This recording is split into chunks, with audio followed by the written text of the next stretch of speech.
약간 긴 이야기가 될 수 있어요. 빨리 여행을 떠납시다. 자, 현재 아버지의 나이, 아들의 나이 얘기 나와 있죠? 이게 초등학교 때도 조금 있었는데, 이제 이번에 다시 나온 거지. 현재 아버지는 이제 48세, 아들은 12살. 아버지도 아들도 함께 나이를 먹어가지 않겠니?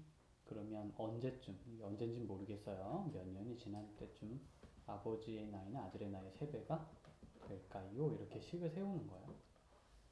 이해갑니까? 네, 그럼 이렇게 계산해서 쭉 풀면 되죠. 그래서 계산은 아마 너에게 좀 쉬운 문제일 것 같아서 식에서 끝냅니다만, 읽는 법을 이제 지금부터 조금 터득하고요. 식 만드는 과정을 계속해서 공부를 할 거야. 자주 보다 보면 그 느낌이 무엇인지 알게 되지 않을까 싶어서 몇 번 더 보여줄게. 너무 빠르지 않았니? 응. 아버지와 아들은 나이를 같이 먹는단다. 신기하지? 난 되게 신기했어. 내가 1살 먹으면 아빠도 1살 먹는 줄 몰랐어. 초등학교 때. 어렸을 때 그런 생각 했었어. 자, 이번에는 10의 자리의 숫자, 뭐 또 1의 자리에 두 자리의 자연수, 뭐 이런 얘기가 있는데, 두 자리 자연수란 12, 25, 78 같은 그런 사람들이 두 자리 자연수인 거고, 이 중에 10의 자리의 숫자라는 것은 바로 요거 1, 2, 7을 말해요. 10, 20이라고 말하면 안 됩니다. 아시겠어요? 네. 숫자 하나를 말할 때 쓰는 말이기 때문에 이 말은 1을 10이라고 말해서는 안 되냐. 1은 1이다라고 얘기해야 됩니다. 그래서 10의 자리 숫자와 1의 자리 숫자를 여기서 뭐 했다? 바꾸었다. 그 말은 12는 21이 되게 바꿨다. 25는 52가 되게 바꿨다. 이렇게 말해요.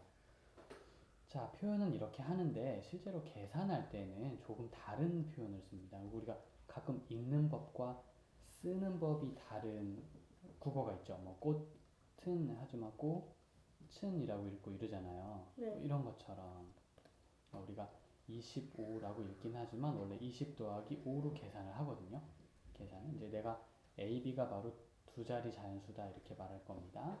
그러면 자리를 바꾼 거는 B, A이지만 계산할 때는 10A 플러스 B로, 계산할 때는 10B 플러스 A로 계산합니다. 희한하게도 계산을 본격적으로 할 때는 오른쪽처럼 해요.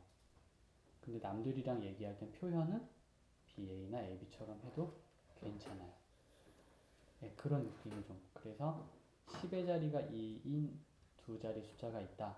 10의 자리와 1의 자리를 바꾸었을 때 처음보다 63만큼 더 커진다. 이렇게 표현은 할 수 있는데 계산을 할 때는 이대로 EX라고 쓰지 않고 20 더하기 X로 써야 한다는 거, 10X 더하기 2로 써야 한다는 거죠. 계산 가능한 식이에요. 네.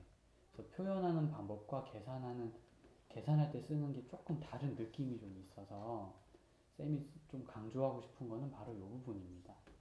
알겠습니까? 네. 네. 그 다음에 이제 이 식을 가지고 계산하는 것은 어렵지 않을 것 같아서 생략은 좀 하지만 할 수 있는 10이랑 x랑 없애면 이제 9x 되는 거고 뭐 이런 식으로 2랑 63은 61 되는 거고 그래서 81이 9x니까 x가 9면 좋겠다 이런 식으로 말하는 거죠. 네. 그 미소의 의미는 자신 있다. 좋은데? 자, 이번엔 도형을 가지고 뭐라고 말하는지 말하는 법을 좀 배워보죠. 네, 보니까 한 변의 길이가 10인 정사각형이 있대요. 이거 말하는 겁니다. 연두색 이거. 그런데 이제 변화를 주겠답니다. 가로는 5 늘리고 세로는 x를 줄였다. 그래서 세로는 x를 줄였고요. 가로는 5를 늘렸답니다. 어차피 넓이란 이제 가로 곱하기 세로니까 10이었던 가로가 5가 더 늘어났고 10이었던 세로가 x가 더 줄어들었어. 쌤 가로 곱하기 세로를 한번 60이다 하면 어떨지 느낌 왔어? 네. 그럼 이거 한번 계산해 보는데 방법은 이제 이게 15고 10 빼기 x니까 이렇게 분배 법칙을 쓰는 거다. 라는 이름 여기까지 한번 얘기해 볼게. 나머지 한번 자유롭게 해봐. 네. 잘 안 되면 쌤이 디테일하게 더 도와줄게. 꼭 알려줘야 돼. 네. 피드백 되게 중요한 거보다. 자, 이번에는 원가 정가 이야기. 이거 좀 골치 아프죠. 일단 이렇게 합시다. 말부터 정리할게요. 원가가 뭔지, 이익이 뭔지, 정가가 뭔지 우리 어린이가 이해하기 쉽게 한번 만들어 보자고. 자, 여기다 잠깐 쓸게요. 원가라는 것은 이제 원래 가격이라는 의미가 조금 있는데요. 원래 가격이 뭐야? 그러니까 물건을 생산할 때 드는 돈, 대충 요렇게 물건을 만들 때 드는 돈이다. 그렇게 생각하면 좋을 것 같아. 만약에 물건을 500원에 만들었어. 500원에 팔면 되겠니? 아니요. 조금 더 받아야 돼요. 그걸 이익. 이익이라고 이제 하는 거예요. 왜냐면 직원들 월급도 줘야 되고, 그래? 자동차 기름도 넣어야 되고, 회사 전기도 써야 되고, 여러 가지를 해야 되기 때문에 이득이 붙지 않으면 안 돼요. 그래서 정가라는 건 정해진 가격이라는 의미가 좀 있는데요. 그게 뭐냐면 판매 가격이 되는 거예요. 여기서. 물론 얘네들은 많이 이제 좀 바뀌긴 하지만 아무튼 이렇습니다. 그래서 원가에다가 이익을 붙여서 정가를 정하는 거죠. 자, 계산법 한번 보겠습니다. 자, 100원을 가지고 만든 물건이 있는데요. 20%의 이득을 붙여야지만 우리가 이제 월급도 주고 전기도 쓰고 그럴 수 있을 것 같아요. 네. 그럼 20%의 이득을 붙인다면 물건의 가격은 얼마가 되는 걸까? 자, 100원이 있었는데 100원의 20%를 더 붙이겠다라는 뜻으로서 100 곱하기 100분의 20이 됩니다. 이 퍼센트라는 글자는요, 나누기 100을 말하는 거다 이렇게 생각하면 되고요. 의라는 우리나라 말은 곱하기로 변한다 이렇게 알아주면 괜찮을 것 같아요. 20 늘어나는 거잖아, 그지? 근데 여기서 이 방법을 조금만 개선해 볼게요. 그러니까 100이라는 것 냈고 1 플러스 100분의 20이 됩니다. 왜냐하면 그 분배 법칙을 거꾸로 적용해 보면 그렇다는 거죠. 그래서 앞으로 어떻게 할 거냐면 100만 원이라는 게 원래 있었는데 100원이라는 게 원래 있었는데 20%가 늘어났다를 1 플러스 100분의 20이라 표현을 할 거예요. 자, 조금만 더 기계적으로 한번 가봅시다. 지금부터. 자, 원가가 200원이었고 이익이 30%이면 정가는 얼마여야 합니까?에 대해서 갑니다. 200 곱하기 1 플러스 100분의 30. 기계처럼 빨리 계산하는 방법입니다. 원가가 300원인데 이익이 20%야. 정가는 얼마니? 그러면 300 곱하기 1 플러스 100분의 20 이렇게 말할 거거든. 그러니까 무조건 1 플러스로 계산하는 것처럼 보이는 거지. 원래 이게 원리인데 좀 간략하게 심플하게 만들면 이렇게 보인다는 거야. 공식처럼 쓸 수 있어요. 돌아와서 자, 원가가 있는데 얼마인지 모르겠어요. 그래서 20%의 이익을 붙였다 그랬습니다. 정가는 그렇게 정해졌대요. 일단 이거부터. 그럼 x 곱하기 1 플러스 100분의 20. 정가에서 500원을 할인했답니다. 그러면 방금 계산한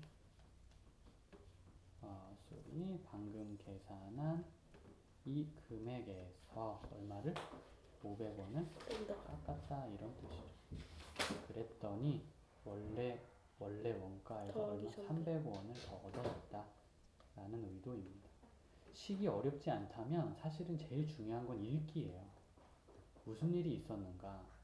내가 읽은 이 말의 뜻은 무엇인가? 어떻게 계산하는가? 이 두 가지. 뜻이 뭐고 그걸 어떻게 계산하는 거지? 이 두 가지에 신경을 써서 읽어야 됩니다. 기억하세요.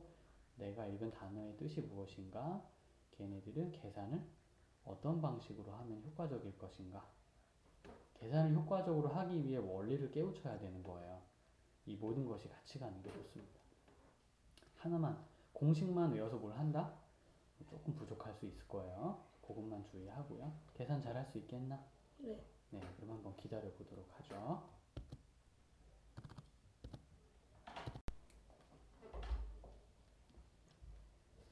자, 그러면 이번에 일에 대한 문제를 좀 배워봅시다.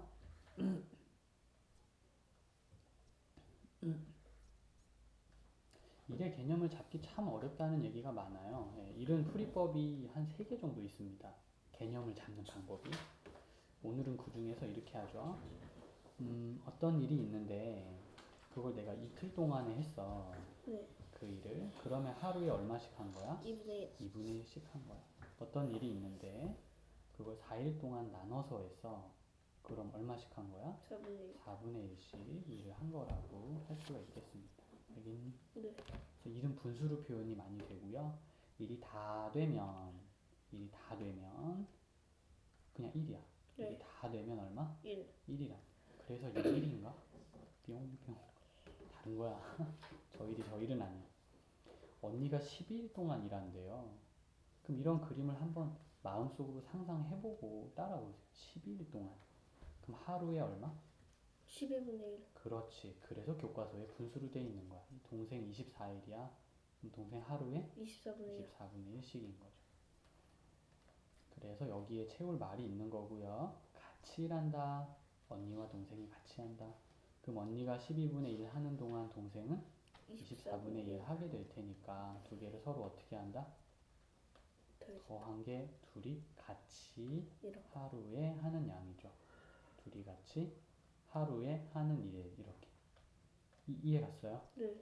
그럼 이건 24분의 3인 8분의 1인 거죠. 자, 이제 고민해 봅시다. 며칠 일하면? 8일. 그렇지. 8일 일하면 끝난다. 라고 볼 수 있어. 됐니? 네.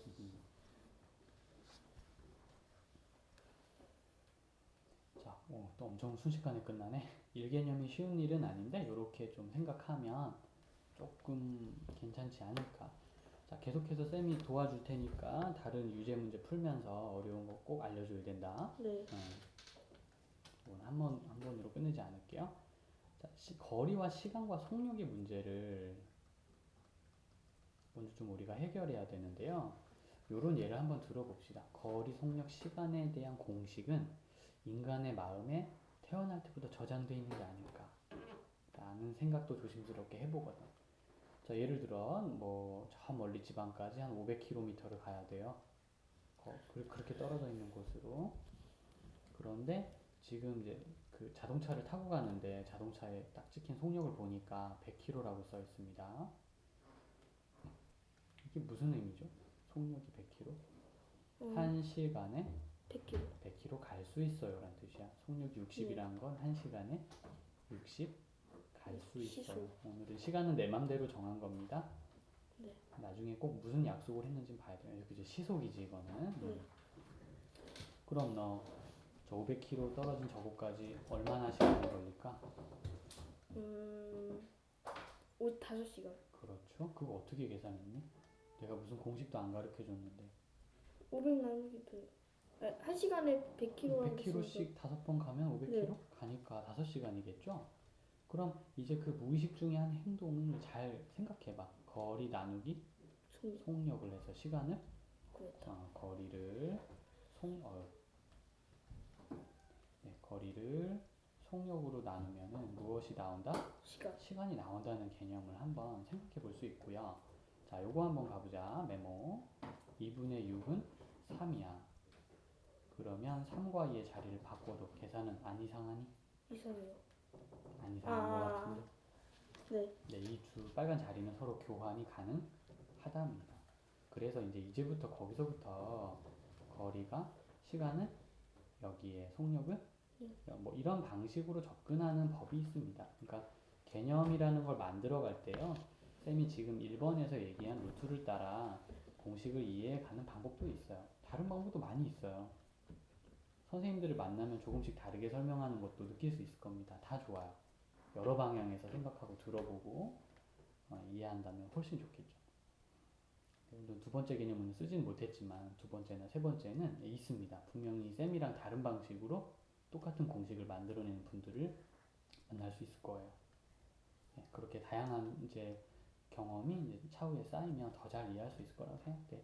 자, 갑니다. 그럼 이제 쌤은 그래서 거리를 되게 중요하게 생각하고 그 다음에 속력을 많이 따져요. 그리고 시간이랑 같이. 자, 시속 10km로 자전거를 타고 갔답니다. 온다죠. 그 왕복은 갔다 왔다 하는 거리가 서로 똑같아요. 네. 갈 때도 이렇게 올 때는 시속 5로 뛰어왔답니다. 그럼 갈 때 또 올 때, 갈 때 걸린 시간은 10분에 x, 올 때 걸린 시간은 5분에 x인 거죠. 알겠습니까? 네. 그래서 시간이 총 얼마 걸렸다? 1시간 반. 네. 자, 시속을 쓰고 있기 때문에 모든 단위는 시간으로 통일하는 게 제일 좋아요. 1시간에 30분은 2분의 1 시간이니까 이게 2분의 3시간으로 표현하는 것도 고려해 봐야 됩니다. 네, 그러면 게임이 거의 끝났어요. 그래서 요거 두 개를 짜잔 이렇게 해가지고요. 더해서 는 하면 2분의 3이 나온다는 느낌의 식을 세웁니다. 자, 처음 여기를 접하는 학생들이 제일 어려워하는 것은 식이 아니고 단위예요. 시속, 분속, 킬로미터, 미터 뭐 어떻게 하라는 거지? 이 혼란이 가장 큽니다. 그래서 오늘 나중에 강의 복습할 때요. 식이야 계산 그냥 하잖아 이런 거. 네. 양쪽에 10 곱해가지고 뚝딱뚝딱. 자, 그런데 단위를 어떻게 쌤이 다루는지 뭐라고 말하고 어디에 신경 쓰는지 네. 잘 한번 생각하면서 복습 부탁해. 네. 그러면 조금 더 좋은 힌트를 얻을 수 있을 겁니다. 자, 오늘은 아주 완벽한 강의는 하진 않을 거예요. 근데 적당히 이제 주제를 처음이니까 나눌 텐데 두 번째 강의 시간에는 훨씬 자세하게 주제를 나눌 겁니다. 이게 원래 한 쌤은 5개 정도로 주제를 더 나눠요. 오늘 여기서 일단 끝내겠지만은 네. 첫 시간이니까 동생이 집을 출발해서 천천히 가고 있대요. 천천히. 근데 10분 동안 형이 이렇게 놀고 있다가 동생아 훅 빨리 쫓아갔대요. 그러는 동안 동생도 가겠죠? 형도 훅 쫓아가고 형도 훅 쫓아가서 드디어 만났어. 이거. 이때 동생 이제 그 거리와 항상 속력과 시간의 개념에서 생각하면은 조금 쉽다 그랬습니다. 자, 형과 동생의 거리와 시간의 또 속력에 대해서 생각해 보죠. 형과 동생이 간 거리는 서로 어때요? 달라요. 아, 같아요. 그게 지금 너의 그 관찰이 중요한 거다 여기에서는. 이건 어떻게 보면 또 과학적인 거야, 그지? 관찰해서 특징을 잡아내는 거죠. 똑같은 거리를 갔구나. 형의 속력은요? 우리 분속으로 가겠습니다 앞으로. 그러니까 1분에 얼마씩 가느냐 이거. 그 분을 시간으로 고치지 않고 그대로 쓸 거예요. 형의 속력은 60, 동생은 40. 그럼 형이 걸린 시간은 이거고요. 동생이 보낸 시간은 자, 잘 기억해. 이것은 형이 가는데 사용한 시간이고요. 이것은 동생이 가는데 사용한 시간입니다. 보이진 않지만 저렇게 만들어 볼 수 있을 것 같아요. 그럼 누가 더 긴 시간을 썼게? 동생. 동생이 시간을 길게 썼어요. 형의 시간과 동생의 시간은 같을 수 없습니다. 동생이 시간을 더 많이 썼기 때문이죠. 근데 같게 할 수 있으려면 형한테 좀 시간을 더 10분을 보태주면 될걸? 이라고 생각하는 게 식을 만드는 비법입니다. 즉 기계처럼 하기는 조금 어렵죠. 상황을 관찰해야 되고 생각을 해야 되는 거야. 이런 문제를 자주 풀어보는 게 과학적이고 또 과학을 수학으로 표현하는 방법도 알 수 있는 좋은 밑거름이 될 수도 있을 것 같아. 계산은 잘 하리라 믿는다. 네. 내가 또 확인할게. 너무 많은 거랬나? 지금 머릿속 괜찮아? 네. 자, 조금만 더 해보자.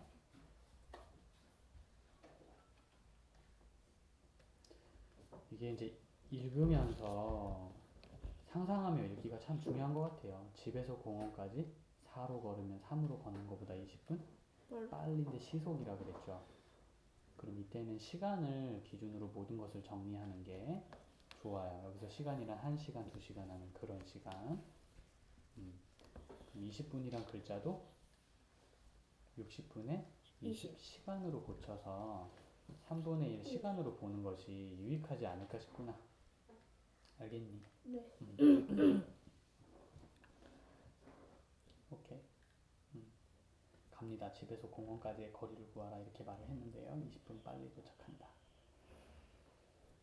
네, 갑니다. 그러면은 이제 거리와 속력과 시간 세 가지를 관심을 갖겠습니다.